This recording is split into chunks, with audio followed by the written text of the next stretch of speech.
L'ONU en action, un programme de la télévision des Nations Unies.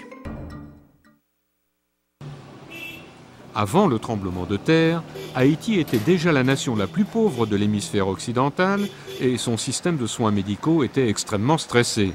Mais maintenant, 8 hôpitaux sur 11 ont été détruits et des centaines de milliers de personnes blessées dans le séisme ont désespérément besoin d'aide. Des cliniques de fortune ont été montées dans la rue et les médecins y font des opérations complexes sur le champ avec peu de fournitures médicales et même sans anesthésiant. Le médecin Luc Beaucourt. Il y a principalement des fractures ouvertes. Beaucoup de blessures sont ouvertes, des blessures intestinales, des blessures très grandes, beaucoup de traumatismes, des traumatismes crâniens. Lorsque les conditions hygiéniques sont lamentables, les petites blessures peuvent devenir mortelles si elles sont ouvertes et deviennent infectées. De plus, beaucoup de Haïtiens sont séropositifs au sida, ont le cancer ou sont diabétiques et ils deviennent des cas de vie ou de mort lorsqu'ils n'ont plus accès à leurs médicaments.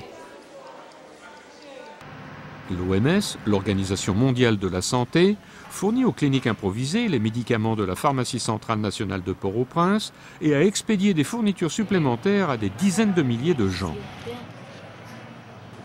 L'OMS coordonne le travail de 55 organisations et d'agences d'aide pour assurer les soins de santé primaires. La solidarité internationale a été essentielle pour répondre à l'échelle des besoins. Peu de jours après le séisme, 1000 lits d'hôpital pour les blessés de Haïti sont arrivés sur l'hôpital flottant du USNS Comfort, un super bateau-citerne reconverti.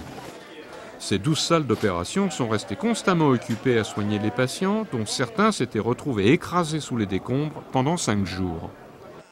Le capitaine de corvette et docteur Mille Etienne. Les jambes meurent donc dans beaucoup de cas et ces jambes mortes augmentent le risque d'infection. Et cette infection dans la jambe peut finir par tuer le patient. Nous sommes donc obligés de faire beaucoup d'amputations. La thérapie physique pour les amputés n'est que l'un des nombreux besoins qu'ont les Haïtiens blessés pour arriver à se rétablir. D'ici peu, les hôpitaux de campagne seront fermés et le long chemin de la reconstruction de l'infrastructure médicale pourra commencer. Le but est de commencer lentement à redonner les soins médicaux de base. Pendant ce temps, la solidarité internationale a fait des petits miracles, comme dans cet hôpital de campagne israélien qui a été monté dans l'un des quartiers les plus pauvres de Port-au-Prince. Le pédiatre Tarif Bader. This little baby came here with a serious infection of his leg. Ce petit bébé est arrivé ici avec une infection grave à la jambe. La décision aurait facilement pu être prise d'amputer cette jambe. Nous avons consulté des orthopédistes et avons décidé de lui administrer une série d'antibiotiques et d'essayer de sauver sa jambe. L'hôpital tourne 24 heures sur 24 pour assurer des soins spécialisés à 250 patients, dont un grand nombre demeurent dans des conditions désespérées. 5 patients y sont décédés. Mais 3 bébés y sont nés en offrant un petit signe d'espoir.